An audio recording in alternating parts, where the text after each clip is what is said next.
Hello, this is Julian with Coffee Reviews, and today we'll be reviewing the Galo wash processed Ecuador from Aoma Coffee. And there's the bag right there. And Aoma, based out of Osaka, Japan. And this is their second ever appearance on this channel, having recently reviewed the Arturo Paz, a wash processed Honduran coffee. And of the two coffees that we are discussing from Aoma, this is the coffee that I was most excited about, as it is a Galo coffee, and I do embrace any opportunity we get to review one of his coffees. So it'll be interesting to see how this one turned out, as this right here is day 47.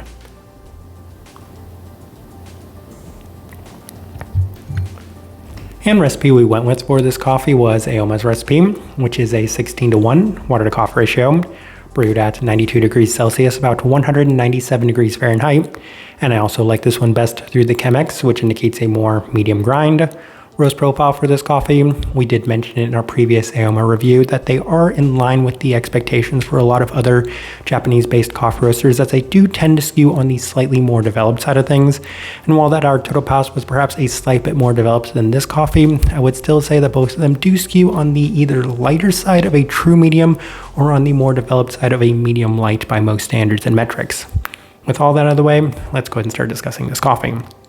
Day 20, first impression through the V60, and the coffee was quite caturral-like, as it definitely had plenty of the listed caramel aspects to it, with a darker tone that's reminiscent of what we often describe as being molasses or honey-like.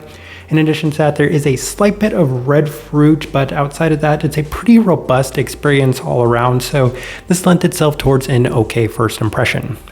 Day 23 through the Chemex, and the coffee was a little better this time around, as it's still offering more of the caturral-like caramelized aspects to it, with a bit more abundance in that regard.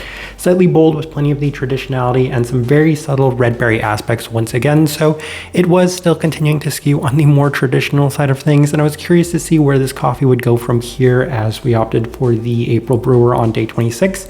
And the coffee was a fair bit more toned down than the previous experiences we'd had up to this moment, but it wasn't necessarily an ideal trade-off, as it offered less intensity and sweetness to it.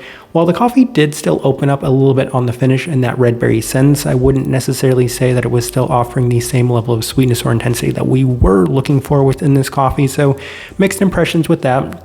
We move on to day 29, as we opted for the V60 with Aoma's recipe, and there were further struggles with this coffee, as it still wasn't necessarily offering too much depth outside of the very straightforward caturral-like feel with that more traditional base to it. Outside of that, the red fruits are coming through a bit more at the end, but the coffee otherwise was still turning out a little bit more roasty. So to put this in context, we were working with this coffee at the same time we were working on that Arturo Paz. And when we did go in a slightly more lower extraction adjustment recipe with that coffee, we were seeing it pay off in terms of toning down that roastiness, but that wasn't necessarily the same case with this coffee, as it still continued to offer that quality. So on day 32, when we were opting for the Chemex with Aoma's recipe, it still didn't necessarily feel ideal, as that roastiness was still hindering the overall experience at the forefront, though there were some nicer traits as the coffee did reach room temperature, and that's when I enjoyed this coffee the most, was when it was at room temperature. As at that time, there was a better defined dark sweetness reminiscent, once again, of molasses, and a little bit more of that tartness in that berry sense. So I'm starting to gain some positives from this coffee, which once again did come in the Chemex, which was also the case with that Arturo Paz coffee. Day 35 through the V60 with Aoma's recipe, and it feels like perhaps this coffee has just naturally improved with time, as it's still offering a bit more of a robust feel than desired, but the tart aspects do follow through at the very end, giving it a better defined and pronounced intensity with time. So I was trying to enjoy a little bit more of the qualities within this coffee, so we move on to day 38.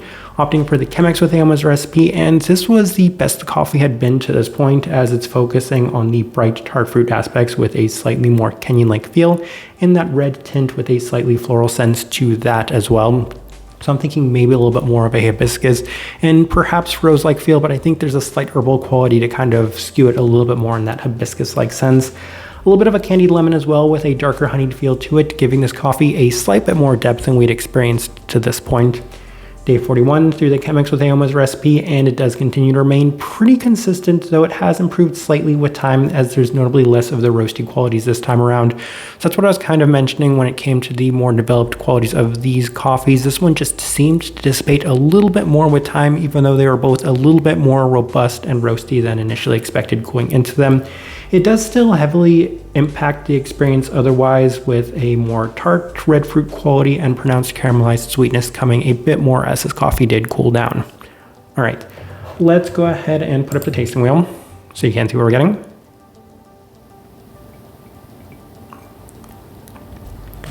And we have 3 level 4s, so let's go through those, and we will start with the finish and sweetness level 4. We'll kind of discuss those two side by side. As I mentioned in our previous Aoma review, that their coffees both turned out to be pretty sweet, and I feel like for a lot of people that is kind of the redeeming factor and quality within these coffees. Is oftentimes a lot of Japanese coffee roasters can skew on these slightly more sweet side of things, as I don't necessarily think that's always the direction that a lot of American-based coffee roasters want to go to these days. Outside of that, though, the finish also presenting itself in a slightly more red fruit sense, as I think the only notes they have on here are something along the lines of maybe a red currant caramel, and I want to say maybe a pomegranate is the other note they have listed on here. So that definitely lent itself towards a much more red-themed profile to it, with a little bit more of that kind of caramelized sweetness, which is where the sweetness comes from. But I would say, given that this coffee didn't maybe have the most amount of depth to it, those were the qualities that were the most abundant the majority of the time we were working with this one. Go ahead and move on to that other quality, the berry fruit level 4. That wasn't always the most pronounced. It did seem to expand upon and grow with time, as by the end I would say enough to justify that level 4 mark, not necessarily in terms of the brightness. We'll just go ahead and move to that, as the acidity is there at the level 3. Even then, with it having that slightly Kenyan-like feel, it's not overly bright, and I think that can be attributed to the profile of this coffee still being on the slightly more developed side of things. So level 3, where we opted to put that florality, level 3, and the florality can come from 2 directions.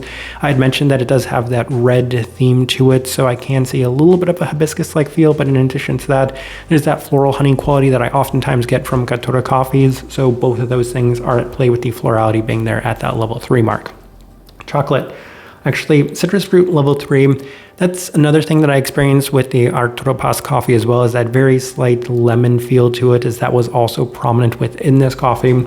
Chocolate level 3, I mentioned that much more traditional, robust feel to it, and that's kind of the same case with this one, as I wouldn't necessarily align either of these as being true dark chocolate, maybe a little bit more of a semi-sweet chocolate, because it wasn't necessarily overly harsh in any sense, but at the same time it wasn't presenting itself in an overly sweet manner either.